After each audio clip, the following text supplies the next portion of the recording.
great to have you with us all this morning as we give you a whistle-stop tour of our technical approach. I'm going to share with you our context, then I'm going to hand over to John, who will take you through some key parameters that we're working with. So if we go to the next slide, Asha. So most of you already know our Te Kanapu initiative is about a grid blueprint for Aotearoa in 2050.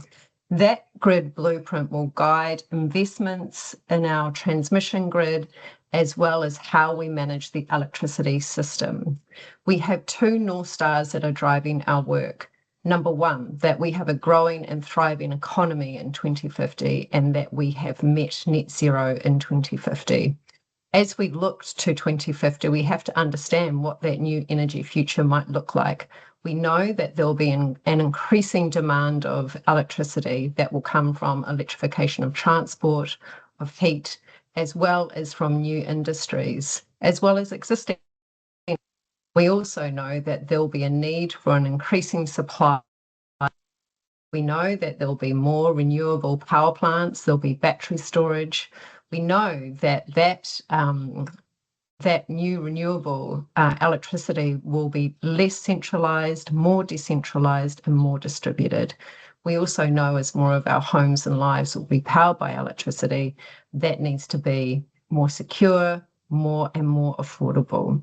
Within all of that is Transpower's enabling role.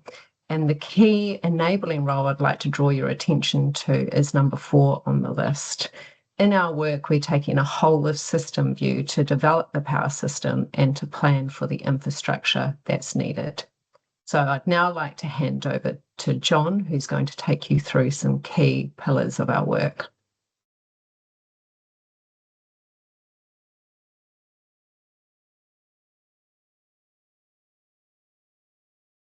Thank you, Tania, for that introduction. Yeah, good to have you all online. Stay up. Just to remind you of where we're going with our grid blueprint work, in our role as grid owner, we are still doing lots of upgrades to the existing grid, and that continues. We currently have about $3 billion worth of upgrades out to 2030. Equally, we're very aware and keen that the initiatives around innovation, smart grids, DER play a part in making sure that whatever we need to do for the grid, the assets we build are well optimised and well used. I've been said, so we're really interested to the extent that decentralisation, if you like, and distributed resources complement what we might need to do on the main grid to provide the electricity for major new loads and major ways that allow the New Zealand economy to grow. So, so you see there the place for future grid on that graphic. Really important to understand that this work, will we still be using our normal regulatory processes for the projects that we put up to the Commerce Commission. This work, when we complete it in late 2026, may raise questions about what the right settings are to enable the grid to play in a role in delivering more affordable electricity. And as such, our work on our scenarios is such that we want to understand the opportunity for New Zealand and the scale of what we need to do. So, we've recently consulted on our scenarios. We got a huge number of responses. Thank you very, very much. A lot of people like the ambition for our future grid work and the conversations it's driving about how New Zealand grows and thrives. But they are very much scenarios. Some of those scenarios look very optimistic and would definitely need policy setting changes to be enabled. As shown on the next slide, what we want to take from our future grid work is what across the scenarios we finally use and the analysis that and methodology that Andrew will talk about shortly, when we get to the end of our journey, are the low regrets investments in the 2030s and maybe early 2040s that are valid across all our scenarios. So this is our first grid blueprint exercise. It's about informing the work we do and make changes. Just reiterating, because there have been some concerns, we still use our normal process that we use with the Commerce Commission to seek approval for work we would need to do whenever we do, and that would be in the context of the settings for that work at the time. But this is about discovering what we might need to do and the scale of it, and that scale could be really big, and that might lead to a whole lot more richer conversations about are there other resources there, are there other alternatives. But first up, before we constrain our thinking, we want to know what the size of the opportunity is for New Zealand and what that means for us. At this point, I'm going to hand over to Andrew, who will talk through the documents we've recently put up yesterday around the technical analysis that we will carry out as part of landing the grid blueprint. Over to you, Andrew. Okay. Thanks, John. Thanks, Tanya. So good morning, everybody. Thanks a lot for joining us today. So our process, or really our technical process, this slide shows at a high level our process of technical work for developing the grid blueprint. So at the top there, we have our stakeholder engagement, which really serves to inform and guide us in everything that we do. Basically, that's you out there. That's hearing from you. That's understanding what you've got going on from our customers and things like that. Understanding what's important to you and what you've got going on. So that's a really critical input into all of this. Sitting beneath that are the three sort of main technical inputs into the methodology. These are, from left to right, the demand forecasting, the generation stack, and the transmission options. So those inputs feed into the methodology, which is shown there as basically an iterative process involving power systems analysis, a combination of power systems analysis and market modeling. So essentially, this is the part of the process, the methodology, where we check the physics and economics of the system and make sure that it makes sense. We assess the convergence of that sort of iterative process through the lens of the energy trilemma. So balancing that trilemma of reliability, sustainability, and affordability, that's basically the perennial problem in energy policy. And therefore, a system that sort of balances that trilemma is considered more realistic, because that's what the industry and what regulators will always be striving to achieve. So those market and power system modeling process spits out, at the end of the day, that spits out a sort of optimized total system cost for running the electricity sector, and that feeds through into a cost benefit assessment where we can compare, the relative costs and benefits of taking on of investing in different network development plans on the grid. So if we flick to the next slide, so that's our process. That was our process. Now what this slide shows is in connection with that process. This is really the suite of documents that basically explain our methodologies and record our rationale for the model design decisions and the input parameter choices that we make within that process. So each one of these rounded rectangles in this image represents a document that is, or in some cases will be, available on our website. So the documents are sort of arranged according to their place in our process. So it's sort of familiar from the previous slide, those dark blue boxes. The color coding of these documents, so the light blue documents, those are Transpower documents where we're sort of putting forward Transpower work and to a degree Transpower views on things. The light green documents, so this is where we've sort of sought independent kind of consultant advice on things. So that's a sort of independent consultants document with basically their views and their work within those documents. And then the white documents, those are ones to look out for in the future. So those are sort of work in progress, and things that we'll be looking to publish later on next year. So, sadly, we don't have time to take you through each of these documents in detail, but looking forward to taking you on a quick trip through these documents and just getting a flavour of what you might find in there. So go to the next slide. Okay, so who's ready to jump down a rabbit hole and understand our technical approach in a little bit more detail? Cool. So first, let's focus on the documents that underpin our demand forecasting. The first one is our demand forecasting methodology. So this is top left there. This is a really interesting document. It talks about the different drivers of demand in New Zealand, from electrification of businesses, new industries, residential to agriculture. What are the various forces that are driving demand, and how do we and within Transpower quantify those and bring them into our demand forecast? The document also talks through our whole of energy system approach, our whole of energy system model.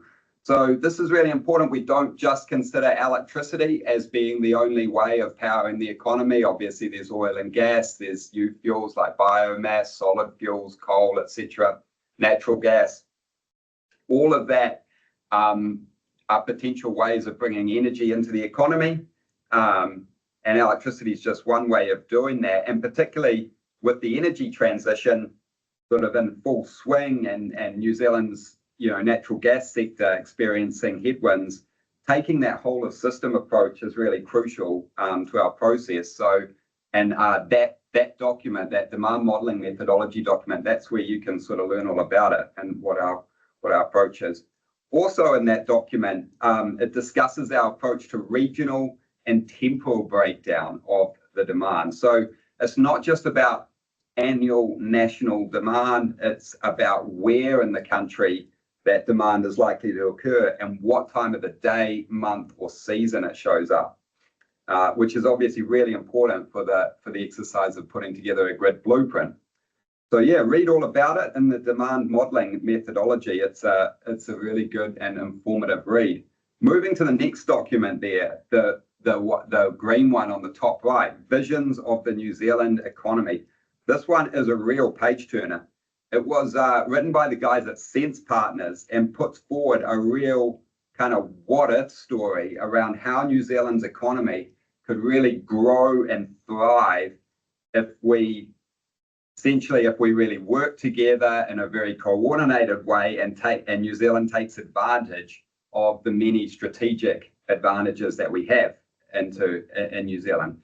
So if you're into computable general equilibrium modelling, gross domestic product, and adding tens of billions of dollars to the New Zealand economy, then that is the document for you. The next four documents there that start with sort of consultation, I'll talk about those sort of consultation documents collectively. So I spoke earlier, I mentioned it earlier, consultation is obviously a really key part of our process, and absorbing that summary of submissions and all the valuable insights that we get from our many sort of stakeholder discussions, that's really crucial. So if you're interested in the sorts of feedback that we're getting and how we're sort of taking that feedback on from consultation, particularly those summary of submission documents are a good place to look. We'll be publishing our consultation 2 summary of submissions in the early next year. So the next document there, the light green on the bottom left, that's the Industrial Electrification Survey. So this one's really important piece of work. It was undertaken by some consultants, DETA. They surveyed some major industrials around New Zealand. I think it was around 30 major industrials around New Zealand to understand their intentions around electrification and what their other sort of fuel choices are for their industrial processes. It's a really interesting read, and it's interesting to understand the challenges that the industrial sector is facing and it's a really critical part of our long-term demand forecast as well. So finally, bottom right there, the document to look out for in February next year, that's where we're going to publish our finalized scenarios. So if you've been paying attention to the program, we put out some scenarios for consultation earlier this year. In February, we're going to be sort of finalizing those with taking into consideration all of the feedback that we had in February. So watch out for that in February. So we'll move on now. So on to the second input there, the generation stack. The generation stack. So this is really one report. The snapshot is basically a really engaging visual summary of the main report. The analysis and the analysis and the report was done by really great combination of Becker and Concept Consulting. It is a very useful report for anyone trying to understand the cost of building generation in New Zealand. They cover a really wide range of possible generation that could get built in New Zealand. They even include modern nuclear plants in that list. So really pushing the envelope of what could be considered. It's an absolutely critical input into for us in our Te Kanapu mission, because not only does it provide the cost of building new generation, but it also provides with locations of all the known renewable resource around the country. So when you're trying to build a grid to transport power from where it's generated to where it's going to be consumed, which is what we're doing, that information is obviously really important to us. So on to the next one, the last sort of input here, and this one's really dear to our hearts in Transpower. These are the transmission, expansion, and upgrade options. So this one is a Transpower report. It lays out a reasonably fulsome picture of what the different options are that exist to increase capacity on the grid. So at a really high level, these options fall under 3 categories. We can add capacity to the grid by building new lines. They could be AC or DC lines. We could upgrade existing lines by reconductoring or retensioning things. That's the sort of options that add capacity. There's also options that sort of maximize the utilization of existing capacity. So you could reconfigure the system by busing circuits or putting in series compensation or shunt reactive support as well in there. So that's the sort of category 2 options. And then the category 3 options is also really important and really interesting. And that's the sort of emerging new solutions. So things like, virtual transmission lines, coordinated consumer energy resources, and smart grids. So what are those sorts of things? What's the potential for those to add more value to the grid? So the document goes on to look at sort of the circuits that connect across regions and put some detail around the different possibilities around in different regions. So it is important to note, certainly a caveat, that these options are very much just represent an indication. There's no indication that Transpower will build these.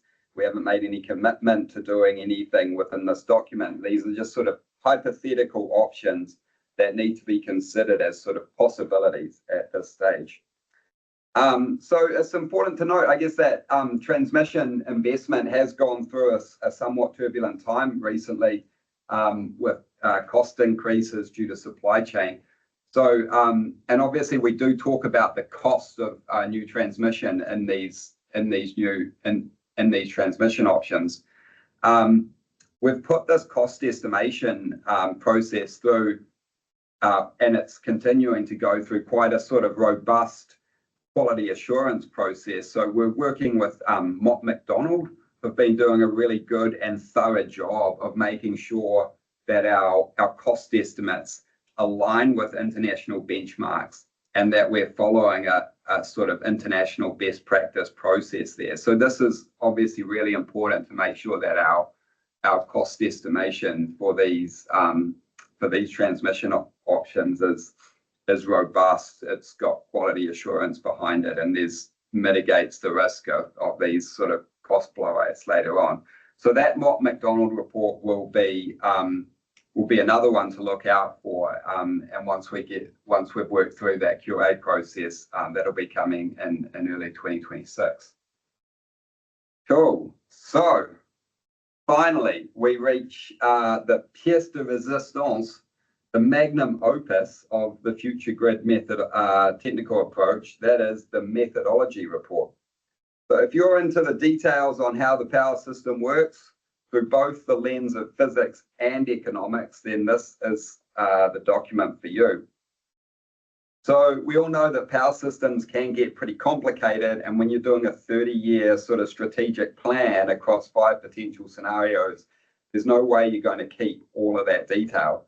So understanding what detail we need to keep and what detail we can ignore, that's what this document really sets out. What are the trade-offs that we have to make to get this future grid blueprint out the door? The content covers our approach and model design decisions for both the electricity market modeling and the power systems analysis.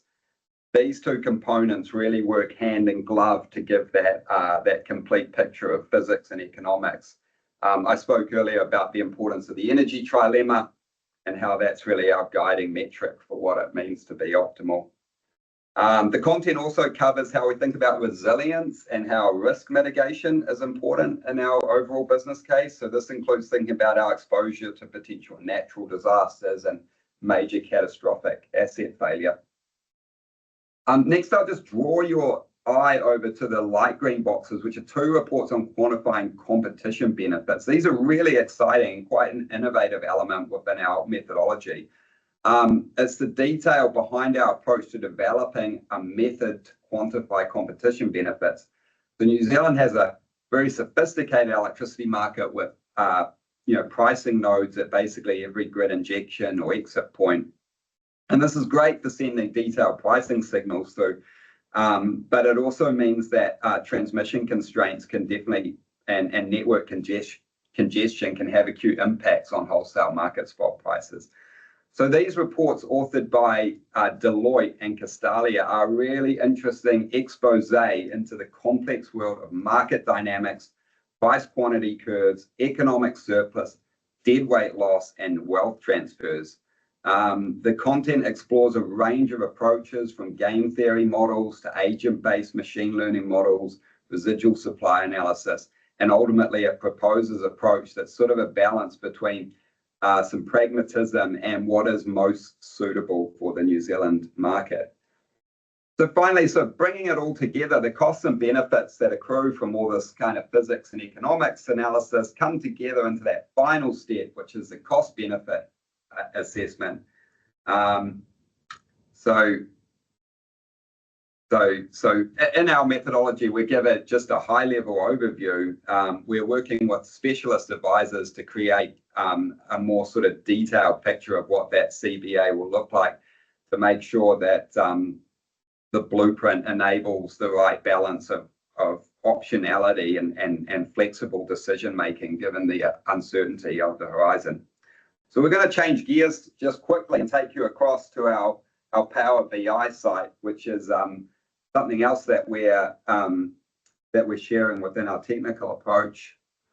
So this, unfortunately, we had some website issues when we put this up on the webpage yesterday, so it's not currently available, but we are working to get this available up on the website as soon as possible. Essentially, it lets you really explore our demand scenarios in detail. So here you've got a comparison across our 5 scenarios. If you flick to the total demand by scenario, you can sort of see how within a scenario it breaks down across road vehicles and process heat and heating and motive power and all sorts of other breakdowns. You can really see that the level of detail that the team's gone to work to figure out the the forecast and this level of accuracy. If we skip down to the fuel use one, can we just go straight down? Just we're a bit short on time. So there you can sort of see that whole of economy model where it's not just electricity in the mix, it's biomass, it's natural gas, it's oil products, it's renewables, it's solid fuels.